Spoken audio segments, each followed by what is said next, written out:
Alright, ayan. So good afternoon, good morning, and good evening po sa lahat. Ayan, so for today's video guys, no, tignan niyo naman yan. Isang package na naman ulit. Bubuksan natin, no, at i-unbox natin. Bubuksan natin, i-unbox, ayan. So isa yan po ay isang in-play B300 po na MATX computer casing. Ayan, so puti po siya guys, no? So naka-order po tayo, and sa mga gusto pong umorder din, ayan, no, click niyo lang po the link below, no, yung mga link natin na ilalagay dyan sa YouTube, sa Facebook, saka sa TikTok. Ayan, so nabuksan na natin. Ayan, so ilagay po natin dyan, no. Quick video lang to guys, at medyo may problem tayo sa pag-upload ng mga kailangan 3 minutes below.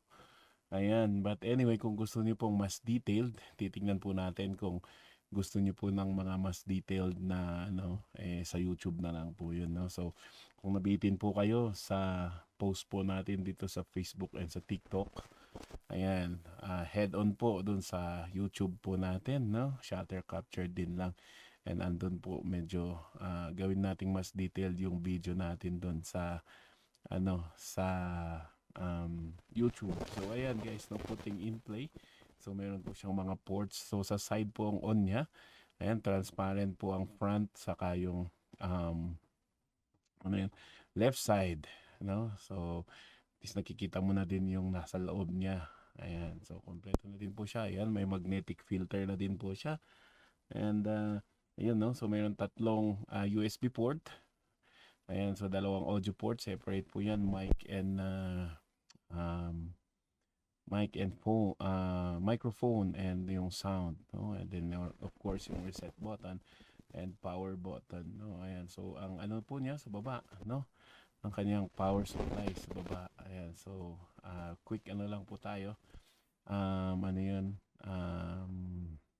tawag doon, ayan, tuloy nawala. Ayan, so time lapse. Ayan, so time lapse po sa pag-transfer, no, doon sa old casing papunta dito sa bagong casing.